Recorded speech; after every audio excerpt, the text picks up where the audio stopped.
Right then, welcome back to the channel. Manchester United losing 1-0 to Chelsea in the Premier League. And look, it's disappointing, not in terms of the Premier League, because we know that's been over a long time ago for us. But look, to try and bring a little bit of positivity into Wednesday night's game, and we know how important that is. But it was overall, I mean, there are some positives to take out of the game, but it's another disappointing night for Manchester United. And it's the same old story. It really is. I said it on the watch along. If you take a random fan from Japan and put him down to sit down and watch that game, he would say, well, Chelsea take their chances, United don't. And that's been United's problem all season, you know. But we'll get into it, guys, and let me know your thoughts in the comment section below. Smash a like on the video, subscribe if you're new.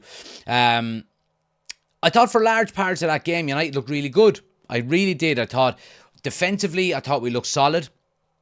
And, you know, Lindelof, Maguire and Luke Shaw, I mean, I mentioned it throughout the game that I thought I forgot Luke Shaw was even there. And that wasn't because he was doing anything wrong, but it was because maybe we were so, not that we were so solid, but I thought we were keeping our shape well. I thought we were keeping Chelsea at bay an awful lot. And I thought we were building up from the back quite well when we did get into possession. You know, so, I mean, I was happy with that overall. The one maybe slight concern would have been Onana for that shot that Cole Palmer had. And then Enzo Fernandez just blazes it over the bar. He would have been offside anyway, but you're saying, it just doesn't fill you with confidence when Onana goes to try and catch that and he ends up spilling it on his way down. But yeah, I mean, I thought we played well. And I thought going forward as well, I thought the intensity of us going forward for large parts, maybe the first 60 minutes or so, I thought were good.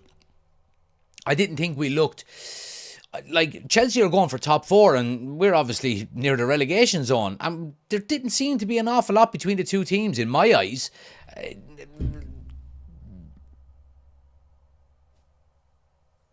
Sometimes these games can be down to, you know, individual moments. And that's exactly what happened tonight. I thought it was nip and tuck for an awful lot of the game.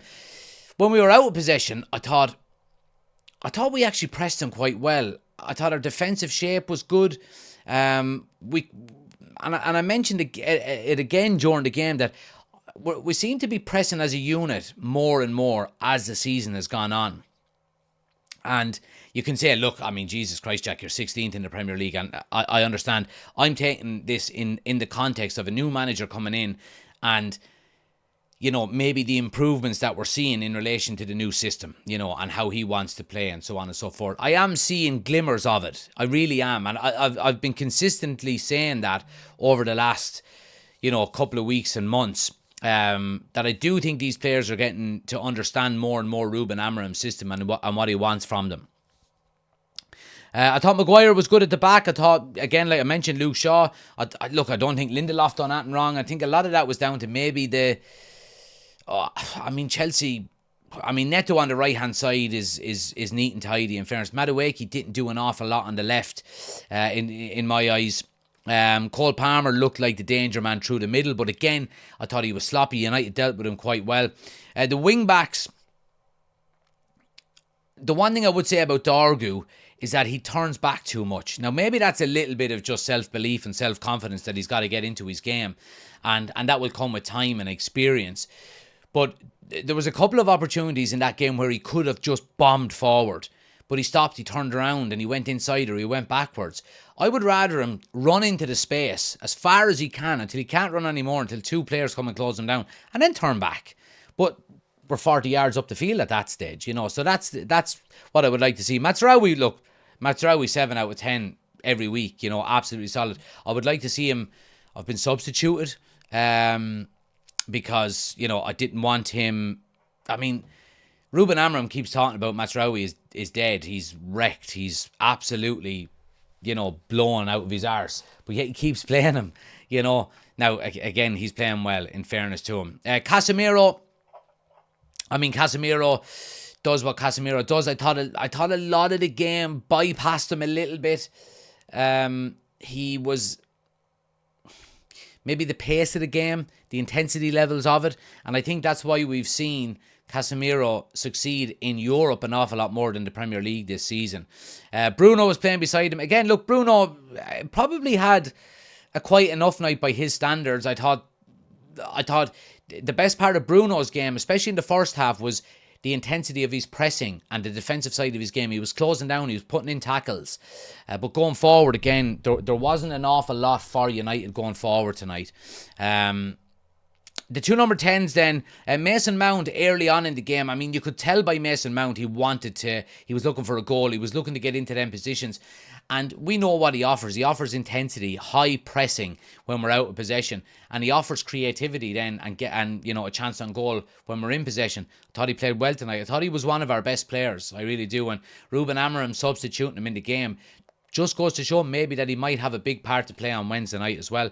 Amad Diallo looked for large parts of that game like our only threat.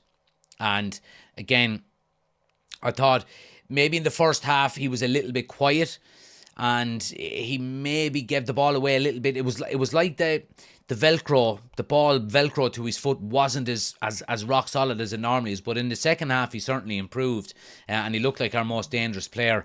Rasmus HOJLUND then up front, guys. I mean, I don't want to be overly negative on him, but I mentioned it during the game. He offers us nothing. He offers us absolutely zero. He doesn't score goals. He doesn't assist. He doesn't win his duels. He doesn't win headers. He doesn't link up play. Defensively, he doesn't offer us anything. He's not good enough. He's not good enough. And look, I said for large parts of this season that, he needs time, let him bed in. And there is an argument there, maybe that, if you do bring in a striker in the summer, well, not if you do, when you do, because we need a striker.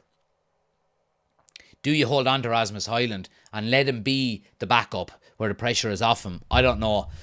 From what I've seen throughout the majority of this season, it just goes to show me that he ain't good enough. Now, he's young, and I know he's young, but how long can we wait? How long can we wait? We paid 72 million for Rasmus HOJLUND, and you might as well have Tootsie Barry up front. If you don't know who Tootsie Barry is, go and watch Mike Rice's commentary skit. It's a lad from Kilkenny who has no legs. Anyway, I just don't know. I just don't know. Ruben Amorim has a huge decision to make over Rasmus HOJLUND on Wednesday night. I wouldn't be surprised if Rasmus HOJLUND is not starting on Wednesday. I really wouldn't. And if we play maybe a false nine or something like that, where Bruno is playing in a false nine role, or even Mason Mount, and you got Bruno and Garnacho either side, or Bruno or Amad, I think it would offer us more. I honestly do think it would offer us more than, because Rasmus HOJLUND is offering us absolutely nothing. And I worry for his future, because he continues to put in these types of performances. He ain't going to be around for much longer, guys. Amorim then himself, guys. Look, I thought the substitutions. Manuel Ugarte put himself about, got a yellow card. The referee as well, by the way, I have to say, was so bad tonight. He was absolutely atrocious. I don't think Chelsea had a yellow card in the game. Let me just check. I don't think they had a yellow card in the game. Cole Palmer had one at the end for wasting time. I mean, it was disgraceful. Some of Chelsea left it in on United players, especially early in the game. Bruno had it twice. Amad had it twice. There was another couple as well throughout the game. The referee was terrible. He gave them a penalty for their player diving, and then it was overturned by VAR, and he never gave him a yellow card for simulation. And fucking 90 seconds later, he gives Amad a yellow card for diving at the other end. He was so inconsistent. He was absolutely terrible.